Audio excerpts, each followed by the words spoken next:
Assalamualaikum warahmatullahi wabarakatuh. Ketemu kembali bersama Afiuta Channel.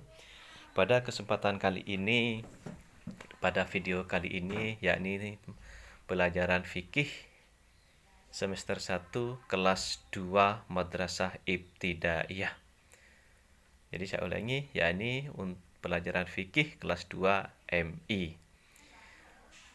Pada bab 1 ini akan menjelaskan tentang adzan dan iqamah. Tujuan pembelajaran yang pertama meyakini bahwa adzan adalah panggilan untuk melaksanakan ibadah salat. 2. Menyadari nilai-nilai yang ada pada syariat adzan, memiliki sikap tertib dan teratur sebagai implementasi dari pemahaman terhadap ketentuan adzan. 4. Membiasakan perilaku tepat waktu sebagai implementasi dari pemahaman terhadap implementasi ketentuan iqamah. 5. Memahami adzan dan iqamah. 6. Mempraktikkan adzan dan iqamah dalam kehidupan sehari-hari. Jadi itu tujuan pembelajaran dari adzan dan iqamah. A. Ketentuan adzan. 1. Pengertian adzan. Anak-anak bisa melihat gambar di samping.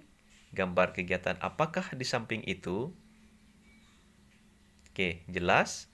Kita bisa melihat gambar di samping adalah gambar anak-anak yang sedang adzan. Jadi gambar di samping itu adalah gambarnya anak yang sedang adzan. Oke. Lalu apa sih adzan itu? Adzan artinya seruan atau panggilan atau pemberitahuan. Itu menurut arti kata adzan. Sedangkan adzan secara istilah artinya ialah seruan melalui lafal tertentu sebagai pemberitahuan bahwa waktu salat telah tiba. Jadi, gampangnya adzan itu adalah panggilan untuk orang-orang Islam kalau waktu sholat sudah tiba. Selanjutnya anak-anak, hukum adzan itu adalah sunnah. Jadi adzan itu bukan sesuatu yang wajib, tapi hukum adzan itu adalah sunnah. Namanya sunnah apabila dikerjakan dapat pahala, tidak dikerjakan tidak berdosa. Adzan itu hanya boleh dikumandangkan oleh laki-laki. Nah, kalau anak-anak yang perempuan tidak boleh adzan, karena adzan itu hanya boleh dilakukan oleh laki-laki. Orang yang adzan itu disebut muadzin. Disebut apa? Muadzin. Jadi orang yang adzan disebut muadzin dan orang yang mendengar adalah mustami. Yang kedua, sejarah adzan pada masa Nabi Muhammad sallallahu alaihi wasallam. Bagaimana sejarah adzan pada masa Nabi? Yaitu ketika adzan atau sebelum disyariatkannya adzan pada masa Nabi Muhammad sallallahu alaihi wasallam, maka sahabat itu memberikan masukan kepada baginda Nabi Muhammad sallallahu alaihi wasallam sebagai tanda datangnya waktu salat. Di antaranya usulan para sahabat yaitu membuat lonceng. Nah, membuat lonceng itu usulan yang pertama. Yang kedua, membuat trompet dari tanduk hewan. Dan yang ketiga, usulan para sahabat sebagai tanda masuknya waktu sholat yaitu menaikkan bendera. Jadi sebelum adzan itu banyak usulan dari para sahabat. Namun yang ditetapkan sebagai tanda masuknya salat yakni adzan.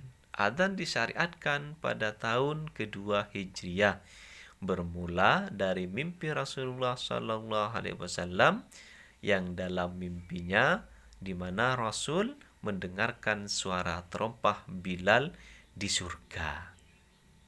Jadi Orang yang pertama diperintahkan untuk mengumandangkan azan oleh Rasulullah Sallallahu Alaihi Wasallam adalah Bilal bin Rabah. Siapa Bilal itu? Bilal itu sahabat Nabi, di mana Bilal ini asalnya adalah seorang budak. Ia kalau secara fisik orangnya hitam, tapi dengan kelebihannya yang diberikan oleh Allah, yakni mempunyai suara yang sangat merdu sekali. Nah, makanya pertama kali mengumandangkan azan, Bilal berdiri di atap Ka'bah, naik ke atas Ka'bah, kemudian berdiri, lalu dengan suara merdunya mengumandangkan azan pertama kali karena ditugaskan oleh Rasulullah Sallallahu Alaihi Wasallam. Jadi azan itu disyariatkan setelah Nabi dapat 2 tahun hijrah dari Mekah ke Madinah, yang berasal dari ketika Rasulullah mimpi mendengarkan terompahnya Bilal.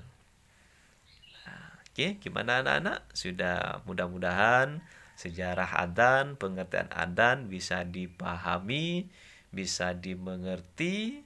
Jadi untuk pertemuan kali ini sampai di sini dulu ya. Sampai ketemu selanjutnya. Assalamualaikum warahmatullahi wabarakatuh.